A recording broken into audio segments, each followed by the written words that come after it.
Om Ji, Sarvebhyo Namah. So, we are going to discuss about syllabus of chemistry, which contains 33 units. So, पहला topic है आपका some basic concepts of chemistry, जिसमें आता है पहले तो बेसिक जानने पड़ेंगे इम्पोर्टेंस ऑफ केमिस्ट्री वगैरह, nature of matter, laws of chemical combination, Dalton's atomic theory और नेम्स एंड इम्पोर्टेंट एलिमेंट्स जिसके नोमेनक्लेचर भी आएंगे, और मॉलिक्यूलर मासेस, एटॉमिक मासेस, ये सब जानने पड़ेंगे आपको। जो पहला टॉपिक ऑफ फिजिक्स है वही सेम ही है सबका। फिर दूसरा आ जाता structure of an atom, vast है बहुत। पहले सब एटॉमिक पार्टिकल्स जिसमें न्यूट्रॉन, इलेक्ट्रॉन और प्रोटॉन ये आ जाएंगे, इसके बारे में जानना है आपको। उनके एटम, उसमें एटॉमिक मासेस वगैरह उनके जानने पड़ेंगे। फिर एटॉमिक मॉडल्स आ जाएंगे जिसमें रदरफोर्ड मॉडल, बोर मॉडल, और इसमें डाल्टन्स एटॉमिक थियोरी भी आपको जानना पड़ेगा थोड़ा। फिर atomic weights, masses, weight of an element, ये सब जानने पड़ेंगे। फिर थर्ड आता एसिड, बेस एंड सॉल्ट्स। इसमें एसिडिटी, आप बेसिसिटी क्या होता है, फिर नॉर्मेलिटी, मोलरिटी, जो कॉन्सेंट्रेशन के टर्म्स होते हैं वो जानने पड़ेंगे आपको। वॉल्यूमेट्रिक एनालिसिस जानना पड़ेगा। ऑक्सीडेशन रिड्यूसिंग एजेंट क्या होता है वो जानना पड़ेगा। बस इतना ही जानना पड़ेगा आपको। एसिड बेस सॉल्ट्स में ज़्यादा कुछ है नहीं। फिर छोटे छोटे टॉपिक्स आ जाते हैं, जैसे फोर्थ में हाइड्रोजन पेरोक्साइड का प्रिपरेशन, प्रॉपर्टीज़ और यूजेस। सेम आता है सल्फ्यूरिक एसिड के लिए जो कि फिफ्थ है। सिक्स्थ में नाइट्रिक एसिड आ जाता है। इन सब के एक ही टॉपिक्स हैं, जो प्रिपरेशन, प्रॉपर्टीज़ और यूजेस। बस यही जान के आपके मूव ऑन करना है। फिर सेवेंथ में आता है हैलोजेंस। हैलोजेंस क्या होता है, क्लोरीन, फ्लोरीन और आयोडीन। इनके ऊपर जो ऑर्गेनिक मैटर्स प्रिपरेशन होते हैं उनके प्रॉपर्टीज़ क्या हैं, उनके यूजेस क्या हैं, वो सब जानने पड़ेगा। कार्बन्स क्या होते हैं वो भी जानने पड़ेंगे, उनके प्रॉपर्टीज़ वगैरह। और नुकसान भी आपको पता है, क्लोरोफ्लोरो कार्बन्स के बहुत होते हैं, वो भी जानने पड़ेंगे। उसके बाद आते हैं कोऑर्डिनेशन कंपाउंड्स, 8वें में। इसमें कोऑर्डिनेशन कंपाउंड्स बनते कैसे हैं, उनके वैलेंसी क्या होते हैं, उनके कोऑर्डिनेशन नंबर और उसके ऑक्सीडाइजिंग नंबर क्या होते हैं वो जानने पड़ेंगे आपको। 9वें में आता natural radio activity. Natural radio activity, properties of alpha, beta, gamma particles, उनके हाफ लाइफ पीरियड क्या होते हैं, और बस आइसोटॉप्स, आइसोबार्स, ये सब क्या होते हैं ये जानना पड़ेगा आपको। 10वें में कॉस्टिक सोडा मैन्युफैक्चर, सेम आ गया, प्रॉपर्टीज़, मैन्युफैक्चरिंग और यूजेस, ये जानने पड़ेंगे आपको कॉस्टिक सोडा के।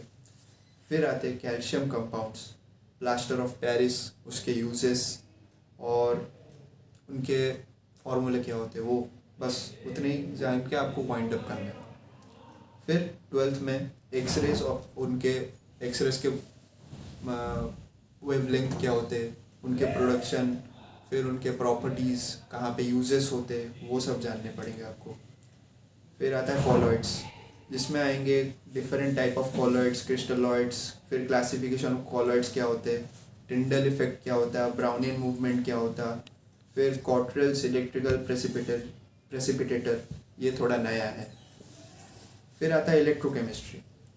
इलेक्ट्रोकेमिस्ट्री में क्या आता, बेसिक फिजिकल केमिस्ट्री का ये थोड़ा इजी टॉपिक है, जिसमें पीएच, पीओएच वगैरह आ जाएंगे। सबको पता ही है पीएच प्लस पीओएच 14 होता, इसमें ही सब यूज़ करना है भाई। फिर बफर सॉल्यूशन क्या होता, एसिडिक बफर, बेसिक बफर, उनके इक्वेशंस, एंडरसन इक्वेशन इसमें आ जाता पीएच के, वो जानना पड़ेगा आपको। क्लासिफिकेशन ऑफ एलिमेंट्स और periodicity in properties. Development of periodic table कैसे हुआ, modern and long form of periodic table, modern और जो आपका पुराना वाला है वो दोनों जानने पड़ेंगे। फिर इसमें प्रॉपर्टीज़ जानने पड़ेंगे, atomic radii, ionic radii, ionization energy, ionization enthalpy, वो सब क्या होते हैं। एनर्जीज के बारे में आपको जानना पड़ेगा। हाइड्रोजन बॉन्डिंग क्या होता है, मेन तो वही है, वही जानना है।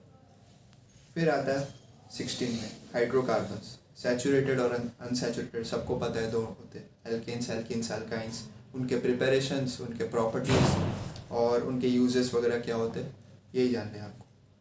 फिर आता है इथाइल अल्कोहल, उसके सेम आ गया, मैन्युफैक्चरिंग, यूजेस और प्रॉपर्टीज़। फिर आता है फिनॉल का भी सेम है। एल्डिहाइड्स के आपको वही जानने हैं, एल्डिहाइड्स के प्रिपरेशंस जानने हैं आपको, प्रॉपर्टीज़ जानने, यूजेस जानने, सब बेसिक वही जानना है आपको। प्रिपरेशन और प्रॉपर्टीज़ और यूजेस सबको कॉमन में वही आ जाएंगे। फिर आता है एसीटोन का भी, एसीटोन का सेम ही है। फिर आता है प्रॉपर्टीज़ ऑफ कार्बोक्सिलिक एसिड, ये भी आपको वही है COOH, ये कॉमन फार्मूला है, इसके मुताबिक आपको सब सॉल्व करना है क्वेश्चंस। फिर आता है di ethyl ether, same preparation, properties and uses, classification, primary, secondary, tertiary, ये सब। फिर अमीन्स होते हैं बेसिक कंपोनेंट्स, उसके बेसिसिटी आपको पीके भी जानना पड़ेगा उसका। फिर 24वें में आते हैं आपको कार्बोहाइड्रेट्स, उसके क्लासिफिकेशंस, उसके open and ring structures of glucose, fructose और गैलेक्टोज, ये सब जानने पड़ेंगे। फिर partial representation of structure of cellulose, starch and glycogen, इसके बारे में थोड़ा बहुत जानना है, बस ज़्यादा कुछ है नहीं उसमें। फिर आता है प्रोटीन्स में उसके अमीनो एसिड्स आ जाएंगे, essential amino acids and non essential amino acids. फिर पेप्टाइड बॉन्ड वगैरह, फंक्शनल प्रॉपर्टीज़ ऑफ प्रोटीन्स, फिर बायोकेमिकल मैसेंजर्स, ये सब देखने पड़ेंगे आपको। फिर आता है 26 में न्यूक्लिक एसिड्स, जिसमें आते हैं DNA और RNA, प्योरेंस, पेरिमिडिन, बेसिस पढ़ने पड़ेंगे आपको इसमें। फिर उसके बायोलॉजिकल इम्पोर्टेंस, ये पढ़ने पड़ेंगे। फिर 26 में आते हैं enzymes, different classification of enzymes, यही देखने हैं आपको बस, उनके फंक्शंस। फिर 27 में आता एनवायरमेंटल केमिस्ट्री, जिसमें आएंगे आपको pollutions of air, water and soil, strategies to control environment pollution, बस जो आपको जनरल नॉलेज है बेसिस पे यही है एनवायरमेंटल केमिस्ट्री।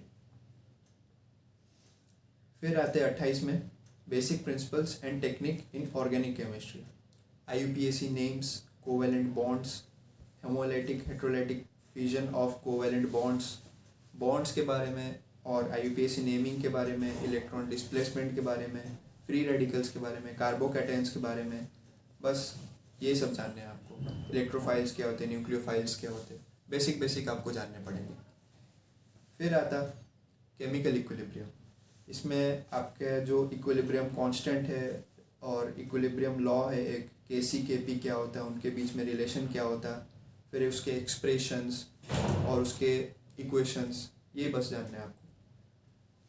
फिर आता एरोमेटिक हाइड्रोकार्बन्स, उसके प्रिपरेशंस, आइसोलेशन ऑफ बेंजीन और टॉलुइन के आसपास ही सब आपको देखने पड़ेंगे, ज़्यादा कुछ है नहीं, उन्हीं के अंदर खेल है आपका, उनके प्रॉपर्टीज़ वगैरह, बस वही।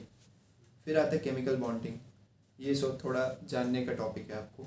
Octet rule, covalent bond, examples में आयनिक कोवैलेंट बॉन्ड और bond length, sp1 sp2 sp3 hybridization और उनके एग्जांपल्स, ये सब देखने पड़ेंगे। ये थोड़ा ट्रिकी टॉपिक है लेकिन हो जाएगा। फिर आता है 32 नंबर पे process of isolation of metals, इसके प्रोसेस आपको देखने पड़ेंगे, थर्मोडायनेमिकली और फिजिकली कैसे क्या इनको एक्सट्रैक्शन करते हैं, क्रूड मेटल किसको बोलते हैं, उसमें ओर किसको बोलते हैं, ऑकरेंस ऑफ मेटल्स देखने पड़ेंगे। बस इतना देख के आपको वाइंड अप करना है टॉपिक। फिर आता है केमिकल काइनेटिक्स, ये बहुत ही थियोरेटिकल टॉपिक है, लॉजिकल टॉपिक है, ये आप एक बार समझ गए तो सही है। टॉपिक्स ज़्यादा कुछ है नहीं, स्टेट ऑफ केमिकल रिएक्शंस, फिर factors influencing rate of chemical reactions और collision theory, integrated rate equation क्या होता है, ये सब टॉपिक जान के आपका केमिस्ट्री का सिलेबस ख़त्म होता है। तो कुल मिला के 33 टॉपिक है, छोटे छोटे टॉपिक से अगर किसी ने 12th पढ़ के आया होगा उसके लिए इजी रहेगा, कोई आर्ट्स और कॉमर्स पढ़ के आया होगा तो उसको थोड़ी मेहनत तो करनी पड़ेगी। बाकी केमिस्ट्री बहुत इजी टॉपिक है, आप कवर कर सकते हैं अच्छे से। ये सिलेबस आप हमारे डिस्क्रिप्शन बॉक्स में भी देख सकते हैं और अपने Instagram channel vlogging by Harish Ranjan Behera, उस पर भी अपलोडेड हो जाएगा आपको, आप उसमें देख सकते हैं। Thank you for watching.